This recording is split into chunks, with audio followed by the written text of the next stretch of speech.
E pronto, cá estamos! Boa noite a todos mais uma vez. Já estou aqui conectado com o professor Marlon Adami e hoje à noite, para variar, imagino que vai ser quente. Quente no bom sentido, né? Antes de chamar o professor, só me dá um toque aí, por gentileza, amigos. Está tudo bem? Se vocês estão ouvindo bem o som, se a voz aí está legal, só para que a gente possa iniciar com todos na escuta. Lembrando que às vezes algumas pessoas, eu ainda não sei por qual razão, ficam escutando só música enquanto a entrevista já está rolando. Aperta a tecla F5, né? Então a dica aí até para vocês ajudarem pessoas que, se entrar alguém falando não estou ouvindo nada, aperta a tecla F5, que ajuda a limpar o cache, que é a memória aí virtual do computador, e você vai ouvir. Tá bom? Então o som tá ok, as pessoas já estão comentando. Então é isso, assim vamos dar início à nossa noite. Boa noite, professor Marlon. Boa noite, Celso, boa noite, ouvintes. Mais uma quarta-feira aí para nós fazer um bate-papo aí bastante interessante aí, o tema bastante instigante. Opa, com certeza. Antes de começar o tema, diz para mim qual foi a repercussão que você teve aí da semana passada, Marlon. Olha, Celso, a repercussão não poderia ser melhor, né? E o que fica bem claro que as pessoas elas vêm buscando uma fonte de informação onde elas se identifiquem e que elas encontrem aquilo que elas querem saber. Que, infelizmente, os nossos meios de comunicação de massa, eles estão, nem dá para chamar de deficiente, né? Eles estão omitindo o bom serviço de informação que eles poderiam prestar. Fico muito feliz com isso, porque é a missão da Rádio da Terra, é fazer verdadeiramente essa levada de informação, levada de luz da informação para os ouvintes. E hoje o tema realmente é instigante, porque existem 1001 formas de enganar a população, né, de bitolar, de conduzir a população para um determinado assunto. Como que é isso dentro da sua perspectiva, dentro dos seus estudos, dentro de tudo que você aprendeu até hoje, Marlon? Conta pra gente. Bom, em se falando de manipulação, Celso, a manipulação, desde que o mundo é mundo, ela existe, né?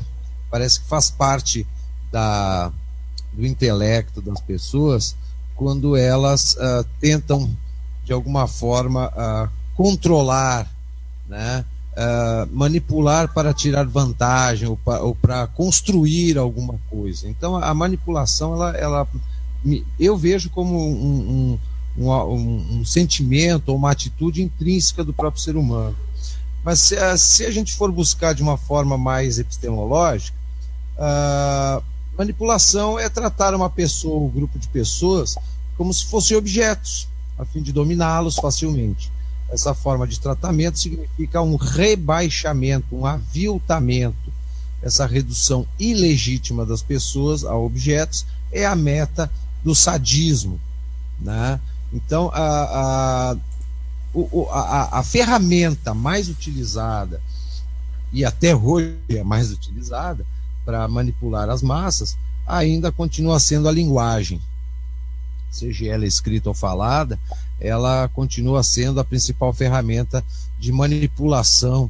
E dentro desse processo de manipulação, a gente tem ali a manipulação, posteriormente o direcionamento, e aí o processo ele vai engrossando cada vez mais até aquele manipulador chegar ao seu objetivo final.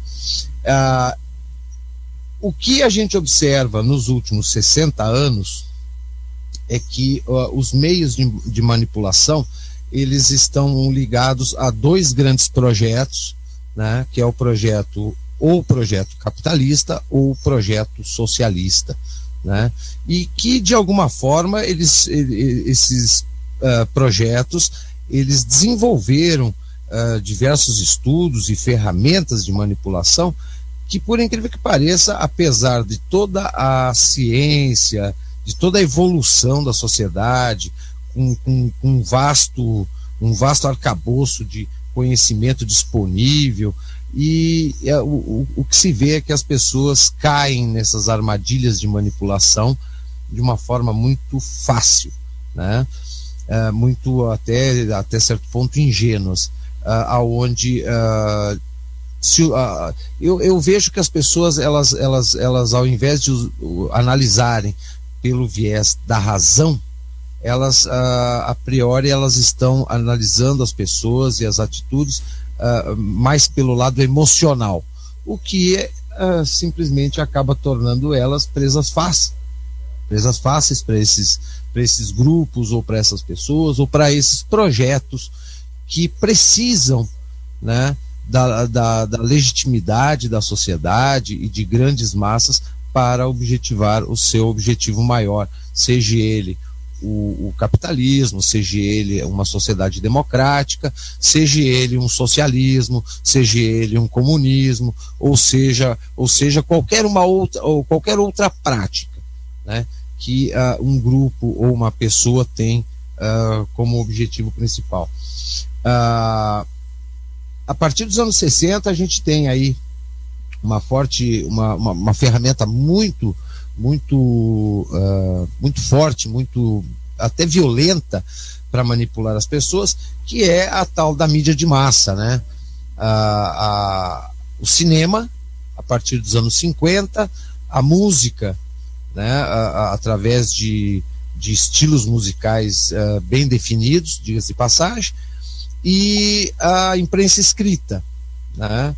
Que são os três grandes meios aí que a gente tem até hoje como uma forma de manipulação ou até de convencimento das pessoas para que elas comprem um ideal, comprem um projeto ou comprem uma proposta. E a partir dos anos 50, com o cinema, a gente tem aí o primeiro meio de manipulação de massas, que é as telas grandes, e nos anos 60 aí começou a surgir e a serem praticadas as ferramentas de manipulação social, ou também chamadas como ferramentas de engenharia social, mais vulgarmente conhecidas como o processo do marxismo cultural, promovido pela Escola de Frankfurt. Então aí a gente tem como ferramentas de manipulação de massa a música através do rock, né? O rock foi digamos a grande arma de manipulação e de transformação da juventude ocidental. Nós temos a disseminação das drogas também como uma forma de transformar a sociedade, manipular ela com maior facilidade, e o mais curioso, sempre buscando a camada da juventude, né? Que naturalmente eles já têm aquele sentimento de rebeldia, aquele sentimento de liberdade, de autonomia um pouco mais aflorado na juventude, né? E que onde a emoção parece que é o grande combustível. Então essas ferramentas, através da música, pregando liberdade, igualdade, pregando tudo que de alguma forma controla, transforma e faz com que alguém ou algum grupo controle essa camada da sociedade. As drogas também foram uma introdução da Escola de Frankfurt, e que teve como um grande incentivador, né, uma via de implementação da disseminação da droga no Ocidente, a fim de manipulação das massas, a Guerra do Vietnã, nos anos 60. Então nós tínhamos, por um lado, uma guerra onde ali foi desenvolvido toda uma implementação, né, das drogas, inclusive das mais pesadas, né, justificada pela guerra, como uma forma dos combatentes terem mais resistência. O problema é que quando eles voltavam da guerra, eles traziam o vício junto e acabavam infiltrando a droga dentro da sociedade, né? E por fim nós temos a questão da psicologia, né? Ferramentas desenvolvidas também pela Escola de Frankfurt, que manipula as pessoas através de ferramentas psicológicas, né? Então são esses processos que a gente observa, que se liga à televisão e só se vê violência, Tu quer ver um filme, tu vê muito sexo. Tu liga um rádio, tu só tem muita música fazendo apologia à violência, ao sexo, ao crime. Então, eles ficam minando as pessoas, sempre com o mesmo tema, a fim de que essa pessoa ela não combata esse tema que causa a insegurança dela e da própria sociedade, mas ela aprenda a conviver com esse mal, né? Trabalhando o lado psicológico da pessoa. A primeira reação da pessoa é que ela está sendo agredida, ou pela violência, ou pela imoralidade, como é exposto o sexo, né? Ou as drogas. Mas as notícias e por todos os lados as pessoas elas acabam ficando cercadas por esses elementos e ela se vê tão desprotegida e tão vulnerável que ela, quando ela não consegue combater o inimigo, ela acaba por aprender a conviver com ele, né? Que uns 15, 20 anos atrás, quando se falava em insegurança pública, se lembrava de polícia, né? A polícia, a questão legal da segurança pública. Hoje, as pessoas já não chamam mais a polícia. Elas já, como eu vi algumas horas atrás num noticiário local aqui, as pessoas estão construindo verdadeiras fortalezas em vez de residências, com portões de chapa de aço, 2 portões blindados, né? Então as pessoas, elas literalmente, elas acabam aprendendo a conviver com aquilo, né? E no momento em que elas se convencem dessa convivência, o manipulador, ele tem caminho livre, né? Ele não vai ter um combatente da ferramenta dele. A pessoa aprende a conviver, ele tem o caminho livre para continuar implementando o seu projeto. Uma outra curiosidade bastante interessante que eu pelo menos observo nas redes, nesse debate um tanto quanto caloroso por vezes a respeito da situação política brasileira, é que a ferramenta da oratória, e principalmente dos exemplos que a gente veio recebendo nas últimas décadas, elas começaram a colocar as pessoas num estágio de dúvida perpétua, porque não se sabe mais em quem acreditar, né? E como as ferramentas de pesquisa, ou a própria mídia, que é o primeiro grande contato do cidadão com a informação, ele não é confiável, as pessoas hoje elas estão literalmente órfãs, né, e se sentem inseguras em buscar informação. Então aí hoje nós temos aí esse debate político aí que se fala de socialismo, de comunismo, de impeachment. Agora surgiu um outro termo, né, sei lá se dá para chamar de bandeira, mas um outro termo que está sendo bastante difundido, que é o termo da deposição presidencial, né? Então, cada pessoa vem com uma novidade, né, para chamar a atenção de um público que ele sabe que está desinformado, que ele sabe que é carente de informação, e ele vem com aquela intenção de chamar a atenção para trazer as pessoas, manipulá-las em prol daquilo que ele acredita que seja o ideal para a sociedade.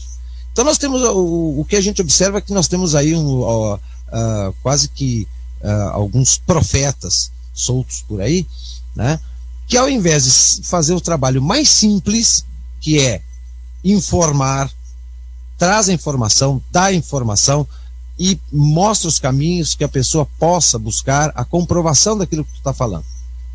A coisa é muito simples.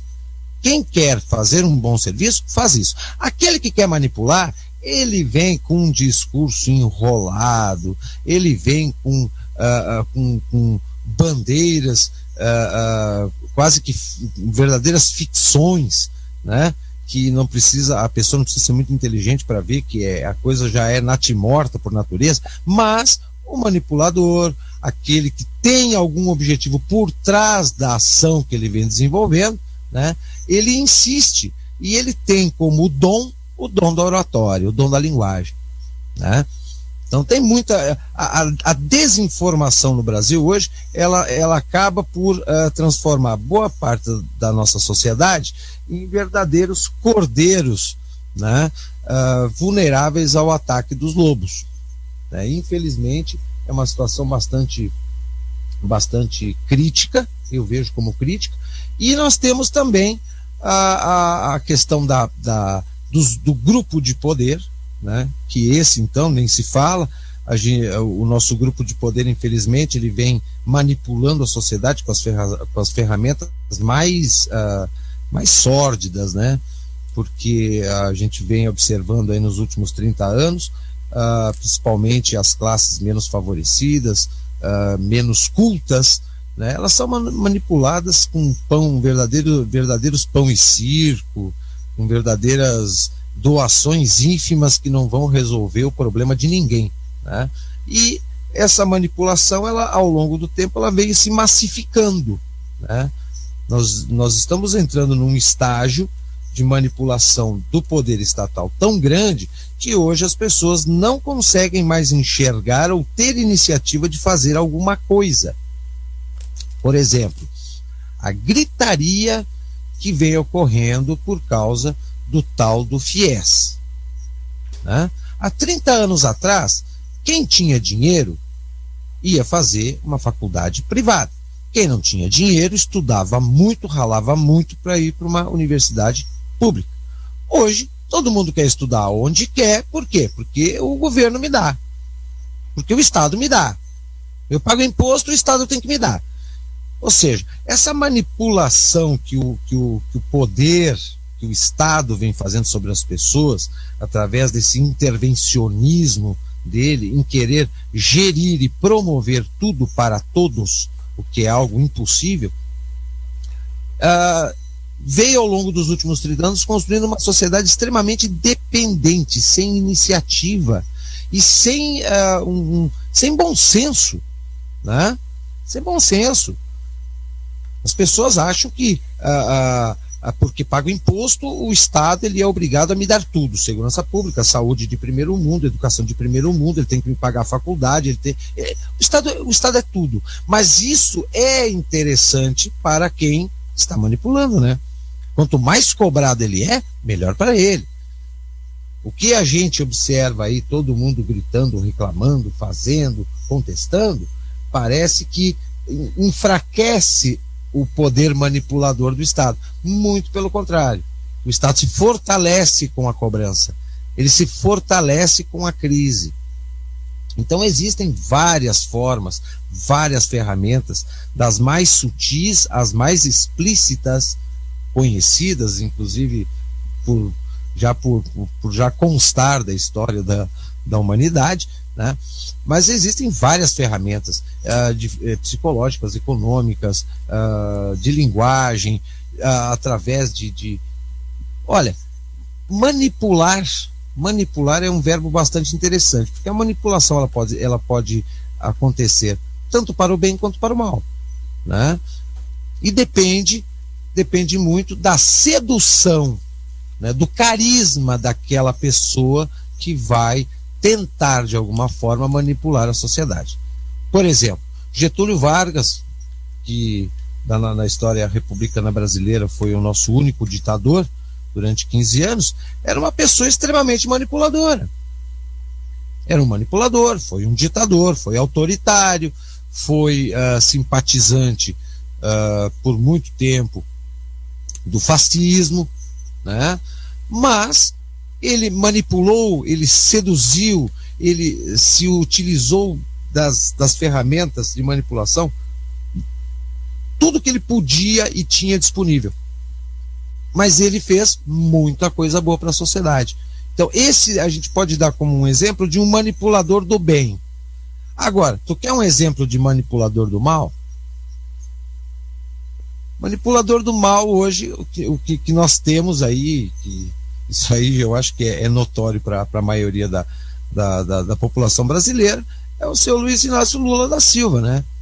Esse manipula as pessoas com um discurso bastante cativante, carismático, uma oratória que prende, que seduz as pessoas, mas ele, no final, ele está pensando nele, no objetivo dele, ou no objetivo, no projeto do seu grupo.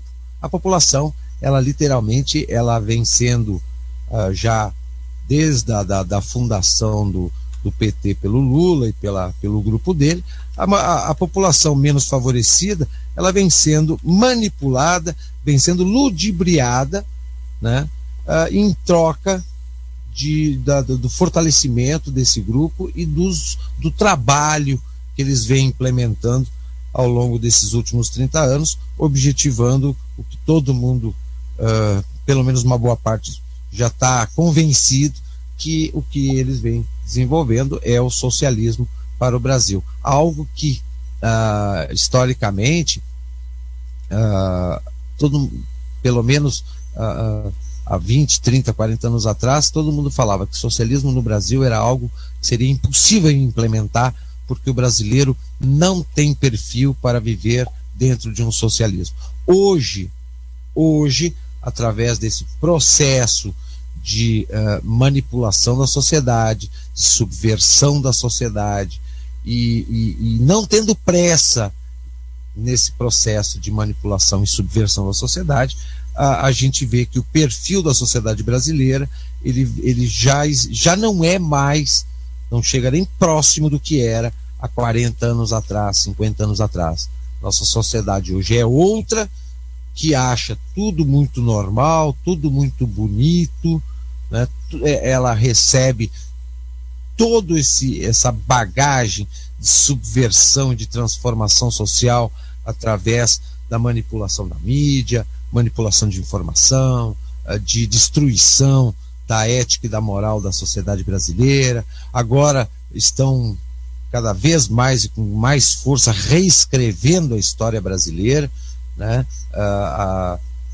Uma apologia aos, entre aspas, heróis da história da esquerda nacional e manipulando as informações, transformando os guerrilheiros ou os que aspiravam serem ditadores de esquerda no Brasil em heróis, e os que combateram a esquerda em prol da liberdade, da democracia e do progresso do Estado brasileiro, manipulando essas informações, eles estão se transformando em vilões. Então, a manipulação é uma prática que a gente pode observar ela em qualquer momento do nosso dia a dia. Em algum momento a gente sempre vai ter ali alguém por perto querendo manipular, querendo tirar a tua liberdade, ou querendo te intimidar, ou querendo te trazer para uma inverdade que ela vai poder tirar vantagem em cima dessa inverdade, né? Tudo muito sutil, tudo uma forma de tratamento, né? Tratamento bastante civilizado, hoje chamado tratamento democrático, né? Hoje aquele que concorda é democrático, aquele que discorda, ele é irracível, ele é um reacionário furioso. Então, até a manipulação dos termos, do significado das palavras, vem sendo utilizado como uma forma de controlar a sociedade, de dominar a sociedade. Então, digamos que nos últimos 15, 20 anos, essa carga que foi despejada na sociedade com essas ferramentas subversivas de manipulação, de dominação e de controle da sociedade brasileira, ela vem ficando cada dia mais explícitas, né?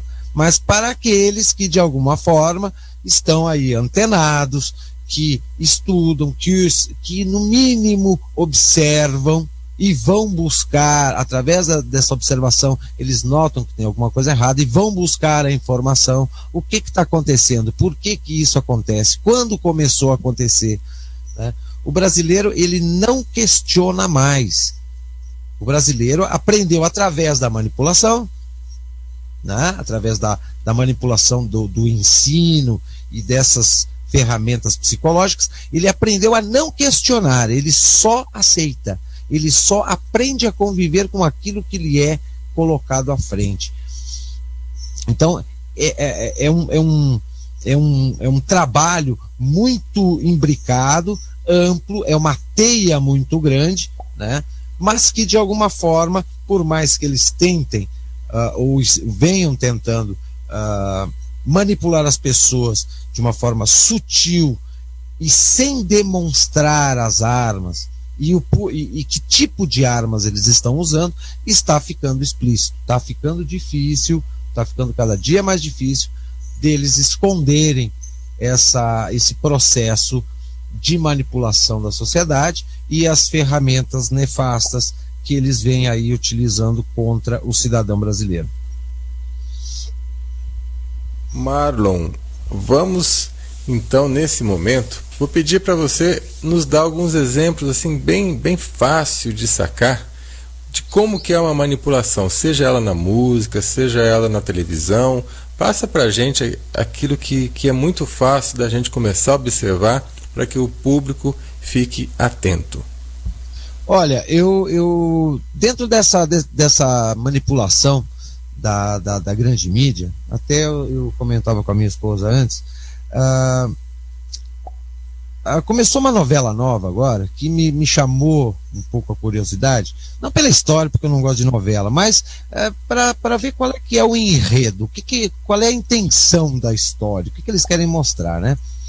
A novela se passa entre a briga entre o mundo capitalista e o mundo da favela, né? A favela não quer ser dominada pelo mundo capitalista, o que já demonstra que eles estão querendo ensinar às pessoas que existe a perpétua luta de classes, né? O capitalista contra o explorado. Depois eles tentam mostrar uma favela onde existe um outro mundo, né?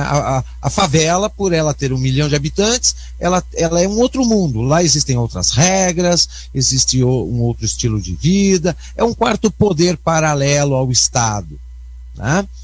E de uma outra forma, eles tentam também mostrar que o explorado, quando tenta de alguma forma buscar o seu progresso pela sua iniciativa, o capitalista não deixa. Ou o coitado do explorado, ele é tão azarado que ele perde o dinheiro, ele é roubado, ele só se dá mal na vida, né?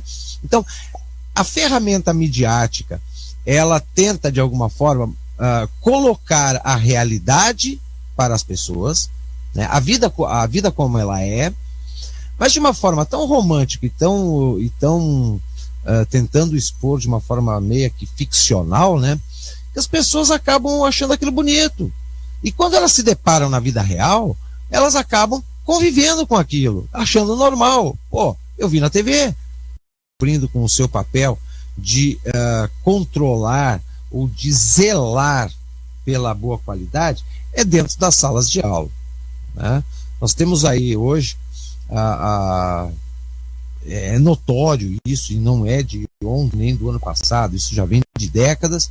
A sala de aula se transformou numa fábrica capitalista de lavagem cerebral, de manipulação de informação, de conhecimento, de subversão de conhecimento para os alunos, né?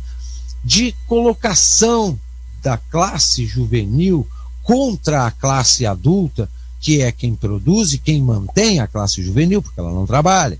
Então, de alguma forma, a gente tem aí de uma forma muito sutil, pouca gente nota isso, mas nós temos um Estado interventor da sociedade, promovendo a luta de classes e construindo uma sociedade onde não existe mais hierarquia. Não existindo hierarquia, o respeito ele vai se esvaindo. Então a gente substitui o respeito pelo posicionamento de igualdade, né? E aí a luta por essa igualdade, que nunca vai acontecer, porque pai e mãe está acima dos filhos, Não tem como a gente nem igualar e nem os filhos ficar acima dos pais, né? Mas tudo isso são maneiras muito sutis de subversão para controlar a sociedade, manipulá-las e levá-las a se somar nesse projeto de uma nova sociedade que a gente vem sofrendo aí já há 30 anos. A música, por exemplo, que é, digamos, uma vez eu tive um professor de música, era um português, ele sempre falava que a música é o som da alma, né?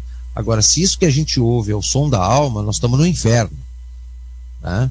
Nós estamos no inferno, porque tu ouve um funk batidão, meu amigo, isso aí não pode ser o som da alma de ninguém, né? Esse cara, ele deve ter feito um turismo pelo inferno e voltou, né? A gente vê o rebaixamento cultural que as pessoas vêm recebendo, né? Uma subversão, um desprezo pela cultura, pela sonoridade de bom gosto, pela poesia de bom gosto, através do nível das músicas que a gente recebe, tanto na TV, quanto no rádio, quanto em shows, etc, etc. Né? Tudo é ou violência, ou é a tal da ostentação, né? Que o cara pelo menos vai para um show de sertanejo, ostentação, pelo menos durante 3, 4 horas ele se sente um capitalista, um rico, né? Um grande empresário capitalista de sucesso. Quando ele sai do show, ele volta para a realidade dele, que ele tem que trabalhar muito, tem que ralar muito e não tem perspectivas. Então, é aquela coisa, é trabalhar, manipular as pessoas criando ilusões, né? Ou o famoso pão e circo, né? Enquanto há pão e circo, as pessoas não pensam na sua realidade e no seu futuro. Elas apenas pensam em se divertir. E essa ferramenta de manipulação do pão e circo e dessa transformação sutil através da mídia, da música, a própria literatura. Hoje tu não tem mais uma literatura rica, tu não encontra mais grandes autores. Por quê? Porque hoje tudo é baseado em temas do cotidiano, e o nosso cotidiano hoje é sexo, drogas e rock and roll, ou é corrupção, ou é violência, ou é guerra, ou é conflito. Não se tem mais nada que direcione a mente da pessoa para algo positivo. Só tem exposição de negativo.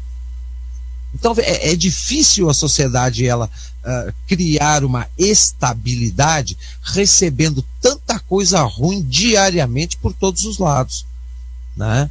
Agora a gente tem aquela velha máxima, né, de que ninguém mais pode mandar em ninguém, porque não é democrático, né? Então botaram na cabeça das pessoas que para ser democrático cada um tem que fazer o que quer, a hora que quer, do jeito que quer, e não existe mais hierarquia, ninguém mais manda ninguém. Nem mesmo pai e mãe, muito menos o seu patrão, o seu chefe. Não existe mais. Dentro da concepção de igualdade, que foi subvertida para dentro da sociedade brasileira, igualdade e democracia é cada um fazer o que quer, a hora que quer, do jeito que quer, e ninguém pode reclamar. Se reclamar, já está fora, ele é, digamos, ou ele está fora daquele grupo, ou ele é excluído do grupo, ou então ele é perseguido, né? Então, o brasileiro, que sempre, por natureza, sempre foi considerado um povo muito alegre, muito hospitaleiro, muito receptivo, muito afável com as pessoas, tanto dentro do país quanto os estrangeiros, tal. Hoje, eu vi numa pesquisa de um instituto britânico que o povo brasileiro hoje é considerado pela OMS, Organização Mundial da Saúde, como um povo doente. É o povo que tem o maior índice de depressivos, mal-humorados, pessoas desequilibradas, que caem nas drogas, que caem na violência, que se matam, que matam os outros. O brasileiro hoje é um povo tão doente quanto aqueles povos que vivem há décadas em guerra civil. tudo isso fruto do quê? Fruto de um processo de manipulação, doutrinação, transformação e controle da sociedade, projetado por um grupo de malucos, que é esses que a gente conhece todo dia, quando a gente liga a TV, né? É a nossa ilustre classe política, né? Como é que eu gosto de dizer brincando? As vossas excrescências, né? São as excrescências. Eles conseguem, além de manipular as pessoas com essa oratória que sai do nada e chega em lugar nenhum, eles conseguem tirar sarro do povo e o povo não reagir, né? Que eu sempre as pessoas dizem, mas o brasileiro é da paz. Não, o brasileiro não é da paz, o brasileiro está anestesiado, ele está alienado. Ele ao longo desses últimos 30, 40 anos, colocaram a nossa sociedade num processo de alienação tão grande que as pessoas não conseguem mais enxergar o óbvio. Elas perderam a noção do óbvio, a noção de lógica, a noção de coerência, de bom senso, né? Elas ficam assim, flutuando num limbo, e aí quando sopra um vento mais forte ela vai para um lado, aí quando sopra o vento ela vai para o outro, ou quem grita mais alto ela corre atrás daquele que grita mais alto, mas não existe coerência lógica, não existe iniciativa do cidadão, da pessoa individual, buscar o que ela precisa, ou ela ter certeza daquilo que ela quer saber para tomar o seu caminho, né? É a tal da construção da massa de manobra que o nosso ilustre filósofo e ex-presidente do Partido Comunista Italiano dizia. A criação da massa de manobra sutil. Já pregava Antônio Gramsci lá nos anos 20, no período entre guerras, né? Vamos criar uma massa de manobra que lute para nós de uma forma fiel, leal e não reclame. Através do quê? Do conhecimento. Onde é que está o conhecimento? Nas escolas. Como é que eu vou fazer isso? Eu vou manipular a informação, eu vou manipular o conhecimento, eu vou formar pessoas para lutarem pela tal transformação. E é isso que, infelizmente, o Brasil, aí com algumas décadas de atraso, né, apesar do brasileiro achar que, continuar acreditando de que socialismo, que movimento esquerdista, que subversão são termos antigos, que não existem mais, que isso aí é coisa de livro de história, que a gente só vai ouvir de um professor velho de bengala na sala de aula, mas muito pelo contrário, o Brasil vem passando por esse processo com uns 30 anos de atraso, e as pessoas estão aí recebendo toda essa carga de manipulação, doutrinação e controle de uma forma extremamente passiva, né? Ou semi-bovina, porque ninguém nem mugir não muge mais. O negócio é baixar a cabeça, continuar pastando, se convencer que a realidade se convencer que a realidade é essa. Gostei do semi-bovino. A gente só não é bovino porque a gente fala, né? Mas se nós não falássemos, a gente podia considerar a sociedade brasileira hoje um grande rebanho mesmo, porque ninguém mais reclama. Todo mundo simplesmente se convence, né? Como é que é? Se contenta com aquilo que lhe é apresentado e não tem iniciativa própria, ele não combate, ele não busca nada diferente. Aí nós temos o Vida de Gado, Povo Marcado, Povo Feliz. Perfeitamente, olha, essa música é dos anos 70, mas nunca se encaixou tão bem na realidade brasileira como nos últimos anos. Aqui tem o refrão, né, que se a gente for estudar, até tem matéria para estudo. Lá fora faz um tempo confortável, a vigilância cuida do normal, os automóveis ouvem a notícia, os homens a publicam no jornal. É a realidade, mas essa é uma realidade normal, porque o que acontece hoje é exatamente o contrário, né? O que o refrão fala, digamos, seria uma sociedade normal ainda.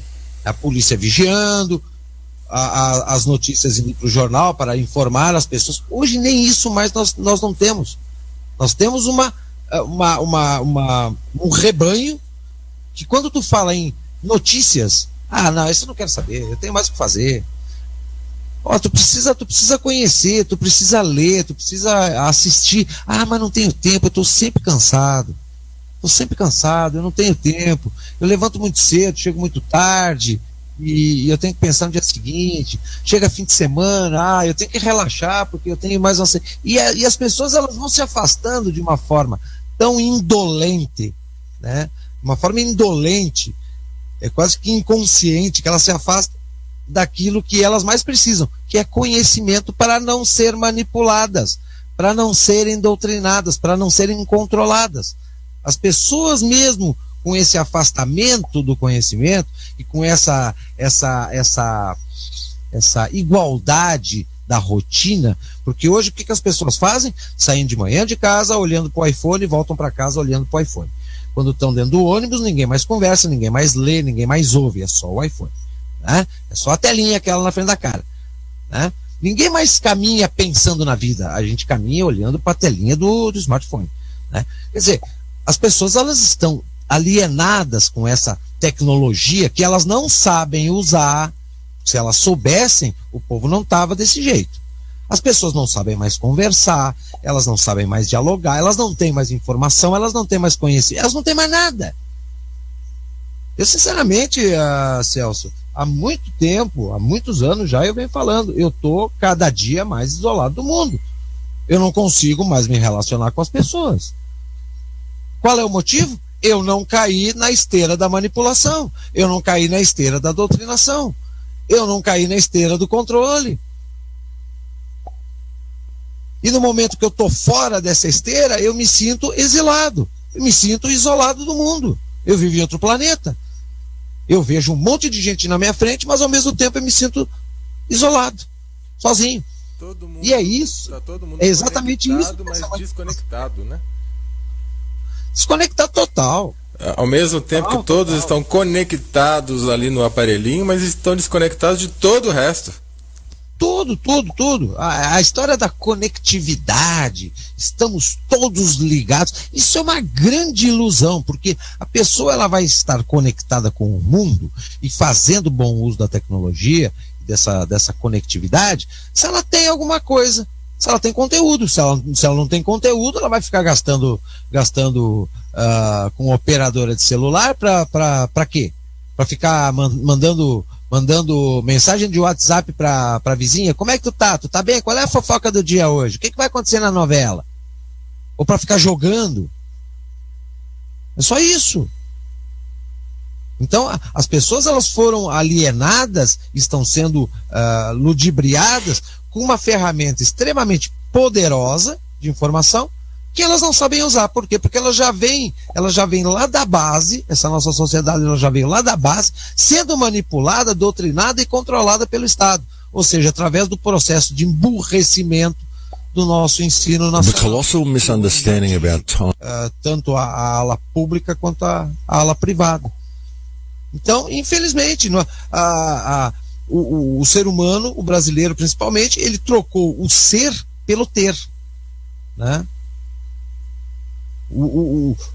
Para ele se sentir alguém, ele tem que ter o quê?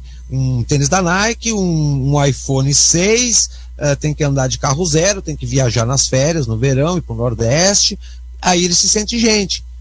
Se ele não tiver alguma dessas coisas, ele não tem alguma dessas coisas, ele não se sente gente. Ou seja, ele trocou o ser pelo ter. E aí a gente só pode ter esse cenário que eu chamo de cenário catastrófico, né? Porque quando eu era adolescente, na nossa época, né, Celso? A gente falava, a juventude é o futuro do Brasil. Eu olho para fora da janela e eu fico pensando, eu tô morto. Se depender disso aí, eu vou morrer. Tá complicado mesmo. Se a gente depender dessa juventude que está aí, e eu quando falo em juventude, eu falo já de jovens que são profissionais, estão trabalhando, tá? Dos 18 aos 35 anos, vamos botar. Se eu depender dessa faixa aí, eu estou morto. Realmente. Porque é exatamente a faixa que está sendo controlada desde a base, manipulada desde a base. E que hoje, por mais que tu puxe eles para conversa, que tu conte explique, comprove, mostre as fontes, esfregue as provas no nariz, eles não acreditam. Eles não acreditam. A manipulação e o controle e a doutrinação, ela foi tão feroz que tudo o que seja contrário daquilo que eles aprenderam e daquilo que eles convivem é ficção. Igual o filme Matrix, né? O filme Matrix, ele mostra que a própria população se transforma em agentes a favor do sistema. Eu sempre indico que a nossa realidade hoje, ela se aproxima mais daquele outro filme do 1984, do George Orwell. Tá? O Matrix, ele tem muita coisa. Bom demais. O Matrix, a gente até pode se enxergar um pouquinho ali, mas o 1984 ele é muito mais realista. Maravilha esse filme. Muito mais realista. E eu indico um outro também, né? Apesar de ser um pouquinho difícil de conseguir. Na internet, se der uma garimpada, acha, até para baixar. Tá? O nome do filme é Idiocracia. E não é nome em português, é um nome em inglês mesmo. Idiocracia. É uma comédia fantástica. Se tu assistir o filme, observando o filme como uma comédia, tu morre de rir do começo ao fim. Mas se tu começar a analisar o que está atrás da comédia, tu enxerga o dia de hoje, a sociedade de hoje, as práticas de hoje. Aqui no chat o Miguel Eduardo estava comentando sobre esse filme agora há pouco, ou seja, bom demais mesmo, né? Tem um outro filme também que eu gosto de indicar. Eu não sou nenhum cinéfilo, tá? Mas eu tenho lá a minha videoteca. Eu acho interessante a gente ter filmes, alguns filmes de referência, de bom conteúdo, porque vira e mexe a gente dá uma olhadinha lá e dá uma refletida, dá uma refrescada e acaba se municiando um pouquinho melhor. É um filme nacional, inclusive. Ele deve ter sido produzido no final dos anos 90. O nome do filme é Cronicamente Inviável. É um filme muito, muito interessante que mostra a realidade brasileira nos 4 cantos do país.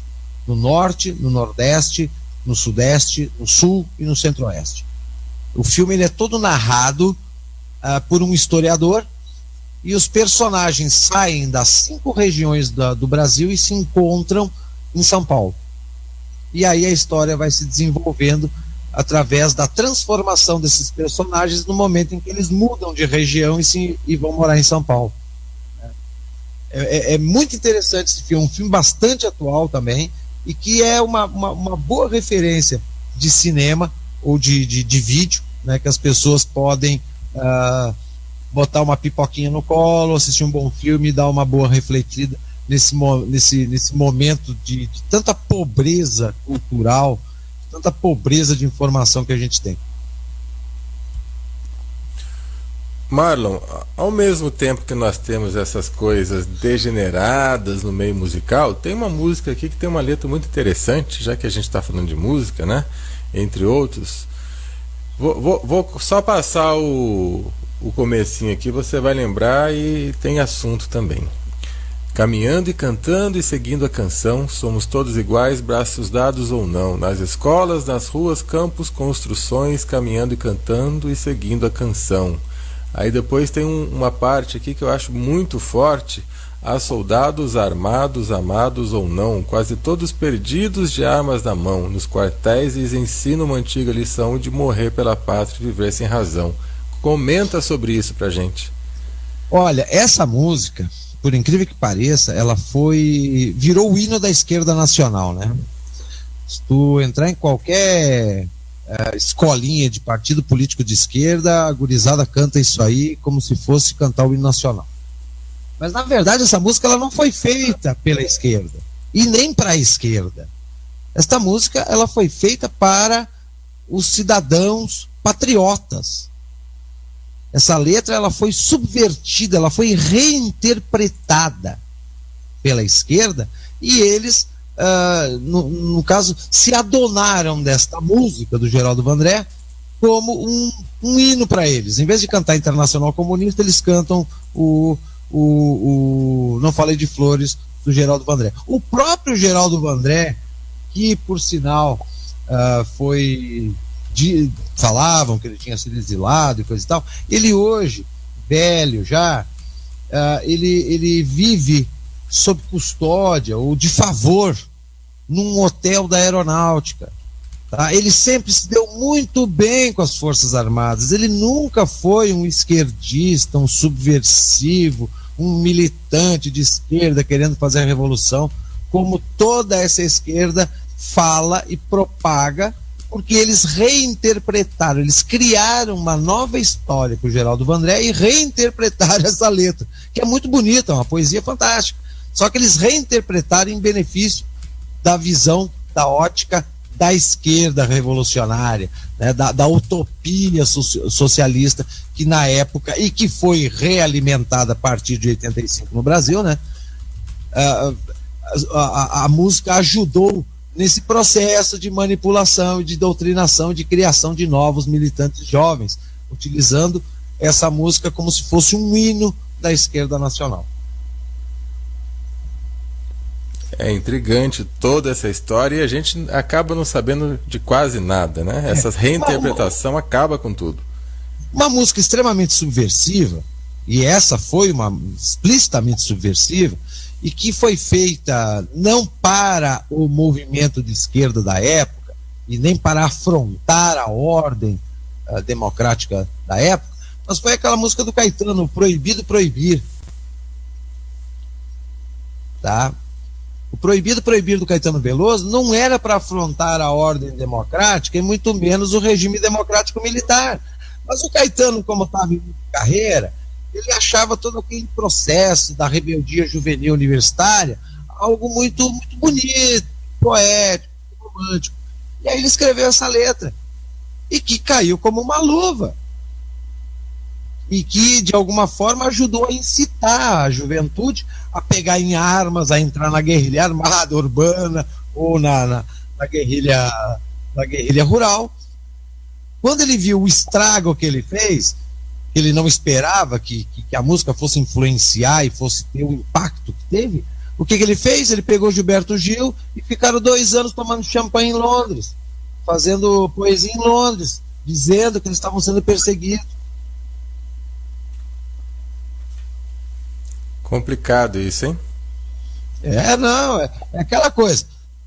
A história, os fatos, eles são feitos de 2 lados. A verdade não está de um lado só da moeda. Tem que olhar os 2 lados. Agora, tem pessoas que acreditam apenas numa face, né? E aí o que acontece?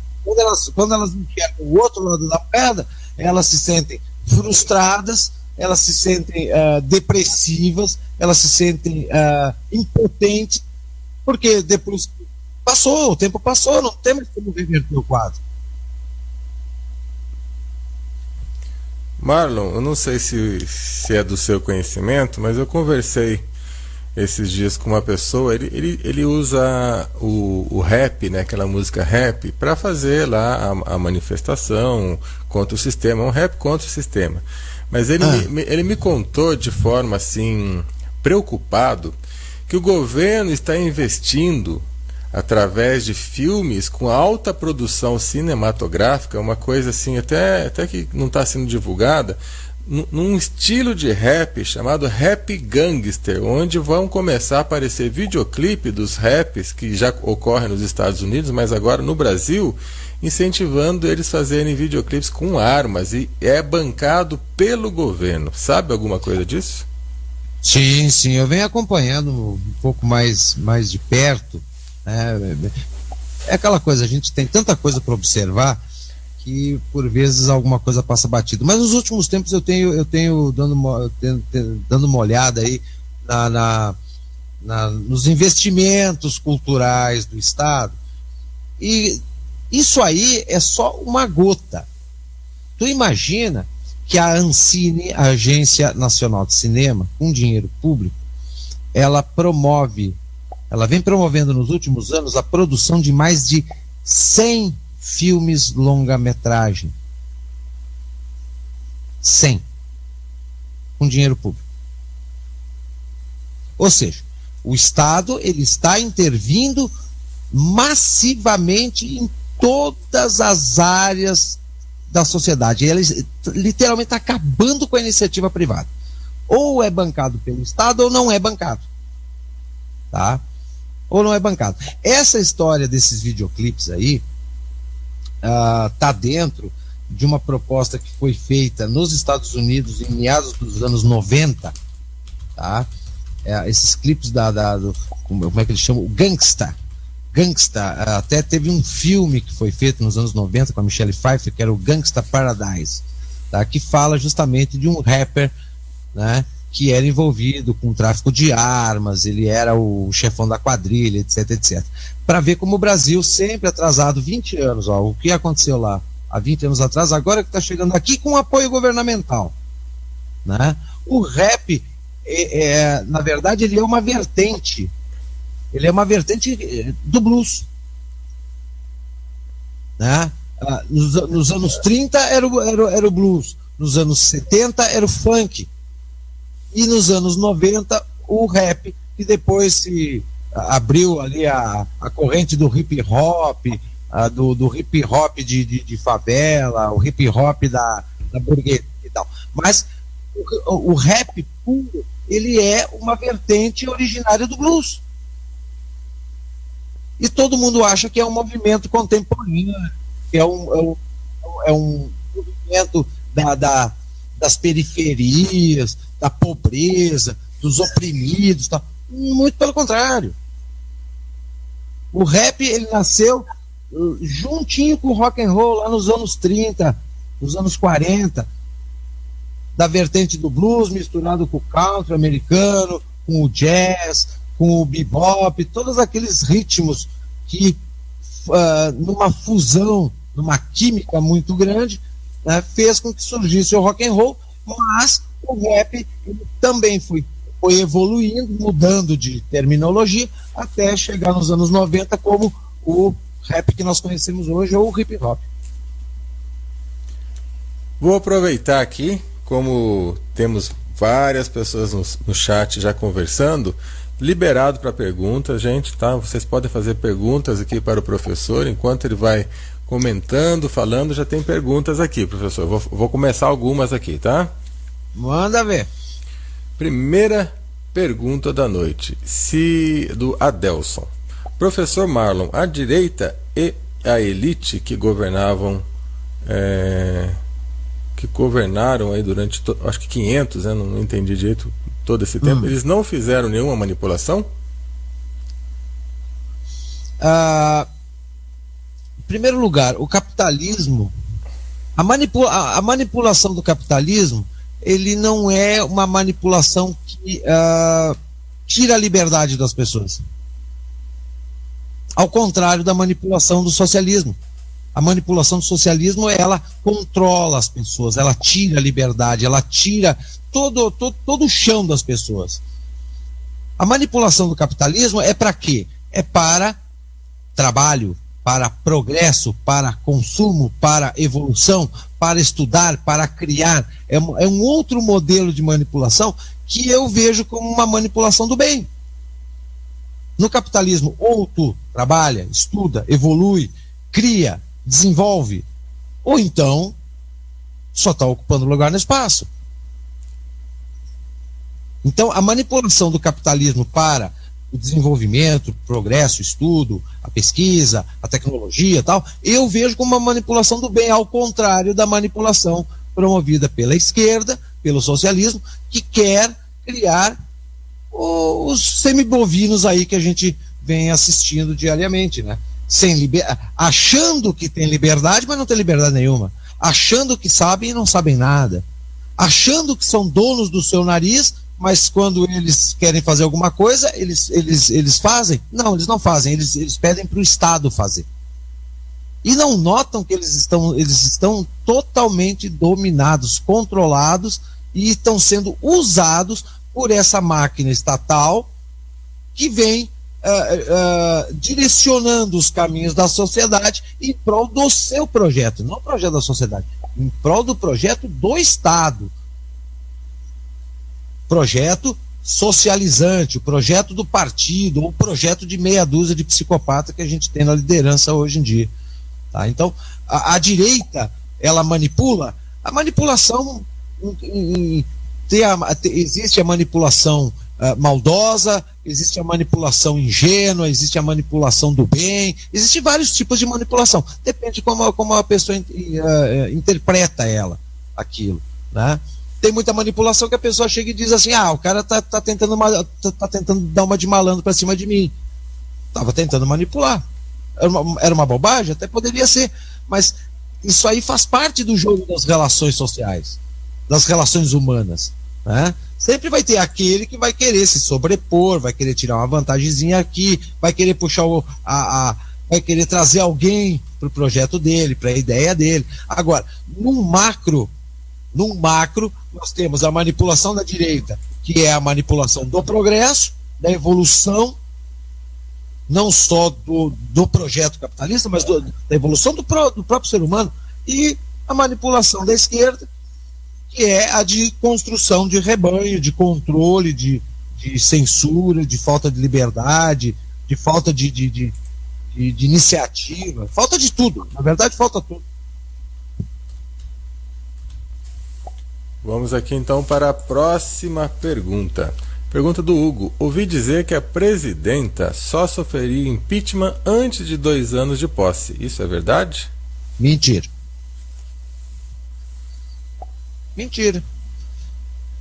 Eu vou fazer novamente, eu já tenho um resuminho pronto para explicar isso. É a manipulação das informações, né? Todo mundo vem com um discurso diferente, tentando manipular as pessoas para trazer elas para o seu grupo que defende tal tese. A tese no Brasil com relação ao impeachment é uma só. No momento em que você tem o executivo, o legislativo e o judiciário tomado por uma das forças políticas que formam a democracia, tu não tem mais democracia, tu tem uma ditadura. Ou seja, nós temos os 3 poderes tomados pela esquerda. Mas e esse monte de partido? Todos eles são de esquerda. Todos eles lá no final estão tudo de mão dada. Nós temos todos os 3 poderes na mão da esquerda, e o impeachment depende não só da vontade popular, depende de um partido, depende de uma associação, de um sindicato que leve o seu pedido de processo de impeachment para o legislativo. O legislativo tem que aceitar esse pedido juntamente com o presidente do Supremo, e que hoje, com a realidade do cenário brasileiro, é natimorto. Natimorto. Se houver impeachment, não vai ser porque estão berrando na rua. É porque é uma jogada interessante para fortalecer o PMDB, para fortalecer um PSDB, e que vai manter o poder, que vai manter o Estado na mão de algum partido de esquerda, que vai continuar implementando, desenvolvendo o socialismo no país, apenas com ferramentas diferentes. E agora aqui a pergunta do Silvio. PT é a esquerda deflagrada e o PSDB a esquerda americana light. O PMDB seria o único grande partido de centro fora desse eixo de doutrina esquerdista? Não, o PMDB ele é tão esquerda quanto o PT. Ele só que o PMDB, quando ele mudou de MDB para PMDB na redemocratização. O PMDB, até hoje, ele tem ligação com o MR8, que é o grupo guerrilheiro, né, dos anos 70. O PMDB ele continua sendo um partido de esquerda. Tá, vamos botar lá numa escala. O PT é uma esquerda revolucionária agressiva. O PSDB é a esquerda light, a esquerda fabiana, né, do movimento do socialismo fabiano. O PMDB está no meio, mas ele é uma esquerda declarada, sempre foi e sempre será. Então não existe, todo mundo fala, mas a esquerda moderada ela não é tão ruim. Esquerda é esquerda e ponto final. A única coisa que pode mudar entre uma esquerda moderada e uma esquerda radical, no caso do PT, é que a velocidade das coisas acontecem mais rápidas, as ferramentas são mais explícitas, mais agressivas, mas o objetivo final, tanto de PMDB, quanto de PSDB, quanto PT, é o mesmo, é o socialismo para o país. É a velha utopia da igualdade, da justiça social, do fim da propriedade privada, da intervenção do Estado. É isso aí que eles pregam. Independente do grau de esquerdismo que eles pratiquem, eles são esquerda. E o Hugo colocou aqui: minha mãe está perguntando se a presidenta sai ou não sai. Olha, o que a gente pode esperar ansiosamente é que essa mulher, a hora que primeiro, ela vai ter que sair, uma hora ou outra ela vai ter que sair, mas que ela saia e que ela também suma, sabe? Porque o nosso problema não é ela, não é a presidenta, não é o Lula. O nosso problema, como eu já venho batendo e repetindo com muita veemência em várias oportunidades, o nosso problema chama-se socialismo. E nós precisamos combater esse dragão chamado socialismo, que está encarnado em todos os partidos que estão atuando no cenário político nacional, com destaque para, primeiro, PT, segundo, PMDB, terceiro, PSDB, e em quarto, vem aqueles partidos menores, chamados hoje de base aliada. E aí tu coloca PSB, PSOL, PSTU, PDT, DEM, toda essa turma aí. Não tem um partido que não seja de esquerda, não tem um partido que não seja influenciado pelo marxismo, e não tem um partido que não se utilize das ferramentas de manipulação e que não apoiem as ferramentas de manipulação e doutrinação da sociedade advindas ou do gramscismo ou do marxismo ou da engenharia social da Escola de Frankfurt. Eu, particularmente, não conheço. Se alguém conhece algum partido, algum político que não tem esse tipo de influência, me apresente.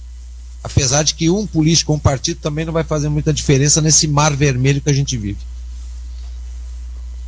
Agora pergunta do Jefferson. Professor Marlon, o senhor acha que deverá acontecer algo na atualidade, uma vez que as Forças Armadas não aceitam de forma alguma o comunismo ou outros cismos na vida? As Forças Armadas, na verdade, elas não são poder, elas são uma instituição. Como instituição, eles são educados, treinados a serem militares profissionais que respeitam fundamentalmente a hierarquia e respeitam as leis. Então, o militar ele não faz absolutamente nada que seja ilegal. Por mais que a esquerda, ao longo dos últimos 30 anos, chame a intervenção constitucional de 64 de golpe, mas não existe golpe previsto em Constituição, né? Só na cabeça dessa turma da esquerda aí que um artigo constitucional que legitima a ação das Forças Armadas em defesa da democracia, em defesa da Constituição, da liberdade, é um golpe, só na cabeça deles, né? Então, as Forças Armadas, elas não têm a mesma mentalidade, não pensam e não agem no mesmo timing que o civil, que o cidadão comum. Nós pensamos, agimos e sentimos as coisas de uma forma diferente dos militares. Os militares são treinados e educados para agir e pensar estrategicamente e respeitando as leis. O cidadão comum, nesse arrebate que é o nosso dia a dia, nessa correria cheia de preocupação, a gente não tem a mesma estrutura, o mesmo conhecimento estratégico e legal que os militares têm. Por isso que eu vejo muitas pessoas, vai acontecer alguma coisa, os militares eles estão vendidos, os militares eles nos abandonaram. Não. Por enquanto, digamos que apesar de todo o aparelhamento da máquina estatal e de tudo que vem sendo feito contra a sociedade, digamos que estrategicamente, para nós, já deveria ter acontecido alguma coisa. Mas, dentro de uma legalidade estratégica, dentro da mentalidade que eles desenvolvem, de repente eu poderia afirmar que ainda falta alguma coisa para que eles tomem uma atitude, ou que eles sejam provocados para tomarem uma atitude conforme prevista na Constituição de 88, que também era prevista na de 1946 e que também era prevista na de 1937. Então, essa turma da esquerda que fica falando que toda vez que Forças Armadas, falou na palavra Forças Armadas e militar, tudo é ditadura, tudo é golpe, tudo é censura, tudo é falta de liberdade. Pô, não existe mais falta de liberdade do que nós temos hoje. Tá? As Forças Armadas, se um dia elas praticaram censura, foi contra a apologia, contra a luta e contra a disseminação do mal que nós vivemos hoje, que é essa mentalidade subvertida, essa mentalidade que prega a igualdade para implementar um socialismo logo ali adiante. Com relação a isso, os militares fizeram censura, sim. Agora, o cidadão que não pregava, não lutava pelo socialismo e não fazia propaganda para o socialismo, não foi censurado em momento algum. Eu não fui censurado. Meu pai nunca foi censurado. Eu passei todo o regime militar, eu, minha família, ninguém foi chamado no DOPS, na delegacia de polícia, nem coisa nenhuma. Por quê? Porque nós não fazíamos nada que desse motivo para os militares chegarem e dizer assim: vocês são militantes de esquerda, vocês estão fazendo apologia para o socialismo. Vocês estão indo contra a lei, porque a lei diz que nós estamos agora defendendo a democracia, a Constituição e a liberdade. E vocês, com o socialismo, estão tentando implementar no país uma ditadura do proletariado que é baseada na censura e na falta de liberdade. Então, os militares, eles sabem muito bem o que fazer, só que eles não podem avisar com antecedência, que nem essa turma fica aí fazendo, né? Eles vão fazer manifestação de rua e agendam com 30 dias de antecedência, né? Eles fazem um evento social maquiada de manifestação. Manifestação não se avisa. E uma ação política, ela não é feita com convite expresso. Uma ação política, ela é feita de surpresa. O cara chega lá e faz. Se ele avisar o que vai fazer, acabou a estratégia. Aí ele está dando munição pro outro lado se defender. Então, as pessoas, elas precisam não pensar com a sua cabeça, mas tentar pensar com a cabeça e com a mentalidade dos militares. Pensar que para tudo existe uma estratégia. A esquerda chegou aonde chegou e se desenvolveu do jeito que se desenvolveu porque eles tiveram uma estratégia de trabalho. Nós estamos aí, vira e mexe, a gente volta no ponto de partida da nossa conversa. Eles tiveram uma estratégia para manipular, uma estratégia para doutrinar e uma estratégia para controlar. É o que nós estamos sofrendo hoje. Os militares também vão ter que ter uma estratégia para dar o contragolpe, para frear esse processo e para tentar, de alguma maneira, reorganizar a casa. Então vamos aqui para a próxima pergunta do Hugo, perguntando se você conhece os protocolos dos sábios de Sião. Conheço. É bem interessante. Existem alguns enigmas por trás dessa literatura. Uns dizem que isso aí foi escrito para prejudicar alguém, para criar um pseudo plano de dominação global, outros dizem que por trás deles tem a KGB. Então existem muitos mitos sobre a autoria dos protocolos. Apesar de que, se você ler os protocolos e conjuntamente ou posteriormente você ler algumas outras obras mais recentes a respeito do tema dominação global ou projeto globalista, ou como você queira chamar, a gente vai literalmente enxergar o texto dos protocolos não como uma ficção, mas sim como algo que está em pleno andamento, né? Por mais que se tente esconder, né? Mas é um projeto que ele está em pleno andamento e por mais que as pessoas não queiram aceitar, muita gente não aceita, né? Radicalmente contra acusar, mas não é uma acusação. Isso aí já foi constatado por intelectuais, inclusive de mesma nacionalidade, mas todo o projeto globalista, ele tem no topo da sua pirâmide, ou no cérebro do projeto, a comunidade judaica internacional. Isso aí já foi constatado, já foi escrito, já foi disseminado por intelectuais de diversas áreas do conhecimento, da história, da filosofia, da economia, né? Então não adianta querer tentar esconder o sol com a peneira, né? Inclusive eu tô lendo uma obra da filósofa alemã Hannah Arendt, que era uma judia, em que ela mesma comenta nessa obra sobre o projeto de dominação global da comunidade judaica financeira e etc, etc, etc.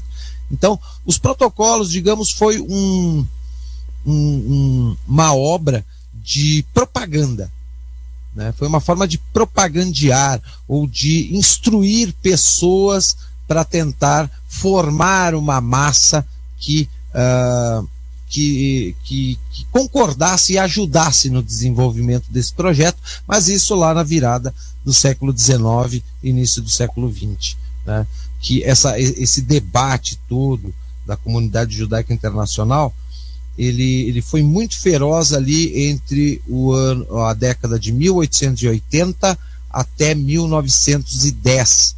Esses 30 anos a comunidade judaica internacional, o rabinato inclusive, ele era bastante ativo nessas questões de desenvolvimento, de participação da comunidade judaica na área financeira, comercial, religiosa, política, em termos de Ocidente, né? Então Europa e América do Norte, né? Mas os protocolos, eu particularmente li, de vez em quando releio, porque a gente sempre acaba enxergando alguma coisa que está acontecendo ao nosso redor, né?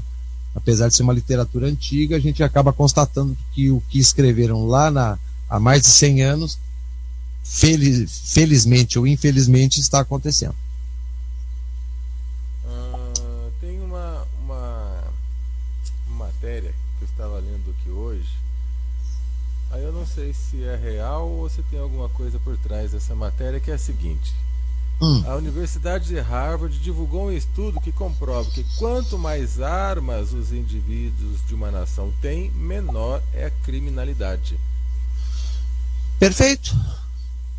Qual é o país que tem o menor índice de criminalidade do mundo? A Suíça. Por quê? Primeiro, porque lá qualquer um pode ter uma arma em casa. O cara pode ter desde uma pistola 22 até um fuzil. E a criminalidade, ela não se faz ou ela não se constrói através da arma legalizada. A criminalidade, ela se alimenta da arma ilegal. E no momento em que o criminoso, ele não teme, tá? O criminoso não teme. Então, eu vou arrombar uma casa. Se eu estou num país livre, que nem a Suíça, que o cara chega na frente da minha casa, ele vai pensar 10 vezes antes de arrombar. Porque ele pode tomar um tiro de fuzil no meio da cara. Agora, num lugar onde se desarma as pessoas e o crime compensa, porque o criminoso não teme nem a vítima, ele sabe que a vítima está impotente, e a polícia também não funciona, e as leis também não punem, é óbvio que a criminalidade vai se multiplicar. A criminalidade, ela acaba virando um negócio muito rentável, é dinheiro a curto prazo. Em vez do cara trabalhar, eu vou arrumar uma arma ilegal, vou comprar uma arma ilegal, contrabandeada, roubada, não importa, e vou arrumar dinheiro para comprar um carro. O crime compensa. Nós vivemos num país onde o crime compensa. Primeiro porque o povo desarmado acaba incentivando o criminoso a praticar mais crimes, porque ele não teme. Ele não teme nada. Absolutamente nada. E eles vêm se aprimorando cada vez mais na quantidade e na qualidade de armamento. Antigamente, assaltante roubava com 38, hoje eles roubam de metralhadora e granada. Quer dizer, então a coisa, é o cidadão de bem que tem uma arma que está ajudando o crime? Não. É a falta de armas dentro da sociedade, na mão do cidadão de bem, que está alimentando e incentivando o crime a se multiplicar. Tem aqui também o comentário do Emerson. Hoje a audiência está em alta. Parabéns, Celso e professor Marlon. Rubens. Professor, na manipulação citada, a imprensa, por ser uma concessão estatal, fica mais fácil manipular, ou nossos jornalistas estão temerosos de perder a concessão dos seus patrões? As duas coisas. Primeiro, uma imprensa livre, tá? Ela até pode ter... Bom, concessão é só para televisão e rádio, né?